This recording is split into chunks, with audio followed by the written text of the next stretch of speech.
السلام علیکم ورحمۃ اللہ وبرکاتہ۔ الحمد للہ وکفا وسلام علی عبادہ الذین اصطفیٰ، اما بعد۔ محترم دوستو اور میری ماں اور بہنوں، قرآن سے متعلق چند باتیں عرض کروں گا، آپ اس کو بغور سماعت فرمائیں۔ قرآن کریم میں اللہ تبارک و تعالی نے ارشاد فرمایا، کتاب انزلناہ الیک لتخرج الناس من الظلمات الی النور، کہ اے محمد صلی اللہ علیہ وسلم، یہ کتاب ہم نے آپ پر نازل فرمائی ہے تاکہ آپ اس کے ذریعے سے لوگوں کو اندھیروں سے نکال کر روشنی کی طرف لائیں۔ تو معلوم ہوا کہ انسان اس کتاب کو پڑھ کر اندھیروں سے روشنی کی طرف آتا ہے، یعنی جب انسان کا گناہوں کی وجہ سے دل پر زنگ اور میل کچیل جم جاتا ہے اور بالکل دل اس کا سیاہ اور کالا ہو جاتا ہے گناہوں کی وجہ سے، تو جب وہ شخص اللہ کے کلام کو پڑھتا ہے تو اللہ تبارک و تعالی اس کو نور کی طرف لے آتے ہیں، اس کے دل کو نور سے منور فرما دیتے ہیں، جس سے اس کے دل کی ظلمت ختم ہو جاتی ہے اور وہ پھر اللہ تبارک و تعالی کا ہو جاتا ہے۔ تو میرے محترم دوستو، یہ قرآن اللہ کی ایسی کتاب ہے جو پیغام ہدایت ہے، جو ہدایت کا راستہ دکھانے والی ہے، اور یہی ایک ایسی کتاب ہے جس کا پڑھنا بھی ثواب ہے، جس کا پڑھانا بھی ثواب ہے، اور جس کا دیکھنا بھی ثواب ہے، کسی کو دکھانا بھی ثواب ہے، جس کا چھونا بھی عبادت ہے، جس کا سننا بھی عبادت ہے، سنانا بھی عبادت ہے، اور جس کو حفظ یاد کرنا دنیا کی سب سے بڑی عبادت ہے۔ آپ ایک مثال سمجھیں کہ گھر میں ایک پٹھا پڑا ہوا ہے جو گتا وغیرہ ہوتا ہے۔ اب اس گتے کو آپ نے دیکھا جو گھر میں پڑا ہوا تھا، جس کی کوئی حیثیت اور وقعت نہیں تھی۔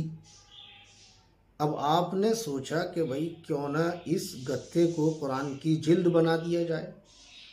آپ نے اس گتے کو اٹھایا اور اس کو قرآن سے جوڑ دیا، اس کو قرآن کی جلد بنا دیا۔ جلد وغیرہ تو یہ پٹھے وغیرہ کی ہی بنائی جاتی ہیں، تو آپ نے اس کو صاف ستھرا کر کر اس کو قرآن کی جلد بنا دیا۔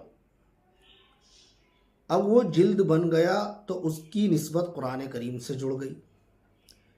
جب اس کی نسبت قرآن کریم سے جڑ گئی تو اس کا گتے کا مرتبہ اتنا بڑا ہو گیا کہ اب اگر کوئی اس کو چھونا چاہے تو بغیر وضو کے نہیں چھو سکتا۔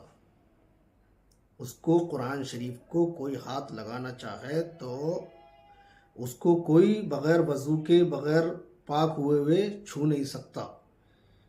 اگر اس کو چھونا ہے تو اسے پہلے پاک ہونا پڑے گا، وضو کرنا پڑے گا، تب اس کو چھوئے گا۔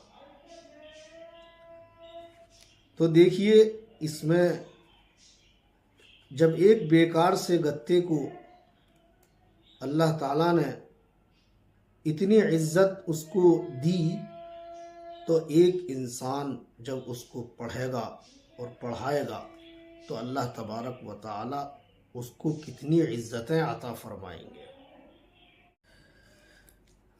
اللہ تعالیٰ نے قرآن میں فرمایا ہے وَإِذَا قُرِئَ الْقُرْآنُ فَاسْتَمِعُوا لَهُ وَأَنصِتُوا لَعَلَّكُمْ تُرْحَمُونَ کہ جب قرآن کریم پڑھا جائے تو تم اس کو خاموشی کے ساتھ میں سنو تاکہ تم پر رحمتیں برسائی جائیں۔ تو میرے محترم دوستو، جس جگہ بھی قرآن کریم پڑھا جاتا ہے یا سنایا جاتا ہے، بیان کیا جاتا ہے، تو وہاں پر اللہ تبارک و تعالیٰ کی رحمتیں برسا کرتی ہیں، رحمتوں کی بارشیں ہو جایا کرتی ہیں۔ جہاں بھی پڑھا جائے، آپ گاڑی میں بیٹھ کر پڑھ لیں، آپ ہوائی جہاز میں بیٹھ کر قرآن کریم کی تلاوت کر لیں، آپ چلتے پھرتے قرآن کی تلاوت کرتے رہیں، تو جس جگہ بھی آپ قرآن کریم کی تلاوت کریں گے تو وہاں پر اللہ تبارک و تعالیٰ کی رحمتیں برستی ہیں۔ اور میرے بھائیو دوستو، دنیا میں کوئی کتاب ایسی نہیں ہے جو اتنی پڑھی جاتی ہو۔ سب سے زیادہ قرآن کریم ہی دنیا کے اندر پڑھا جاتا ہے۔ آپ خود غور کریں، اگر آپ کوئی کتاب پڑھیں، دنیا کی کوئی بھی کتاب پڑھیں، آپ اس کو ایک مرتبہ پڑھ لیں گے، 2 مرتبہ پڑھ لیں گے، میں مانتا ہوں کہ تیسری مرتبہ بھی آپ اس کو پڑھ لیں گے، لیکن چوتھی مرتبہ آپ کا پڑھنے کو دل نہیں کرے گا، آپ اکتا جائیں گے اس کو پڑھتے پڑھتے۔ لیکن اللہ نے قرآن میں ایسی لذت رکھی ہے کہ جتنی مرتبہ بھی اس کو انسان پڑھتا ہے اتنا ہی اس کا پڑھنے کا مزہ اس میں ڈبل ہوتا جاتا ہے۔ یہ قرآن کا معجزہ ہے میرے بھائیو، قرآن کا معجزہ ہے۔ ہم لوگ اس قرآن کریم کی قدر کریں اور اس کی تلاوت کریں، اس کی تلاوت کا معمول بنائیں۔ ہم دنیا کے سارے کام کرتے ہیں، کیا ہم 10 منٹ 5 منٹ قرآن کریم پڑھنے میں نہیں لگا سکتے؟ آج دنیا کے لیے ہم لوگ کیا سے کیا کر رہے ہیں، ہزاروں لاکھوں روپہ دنیاوی تعلیم حاصل کرانے کے لیے خرچ کر رہے ہیں۔ کیا ہمارے پاس میں 10 منٹ قرآن کریم پڑھنے کے لیے نہیں ہے یا اپنے بچوں کو پڑھانے کے لیے نہیں ہے؟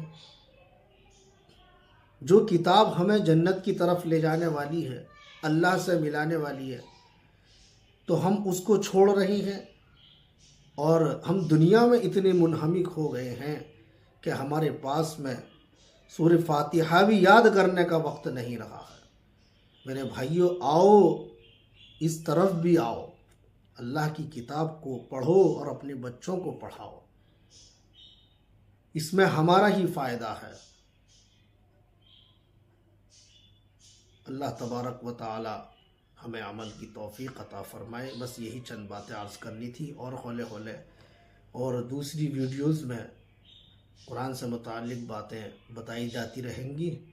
اللہ تعالی ہمیں کہنے سننے سے زیادہ عمل کرنے کی توفیق عطا فرمائے۔ وآخر دعوانا الحمدللہ رب العالمین۔ السلام علیکم ورحمۃ اللہ وبرکاتہ۔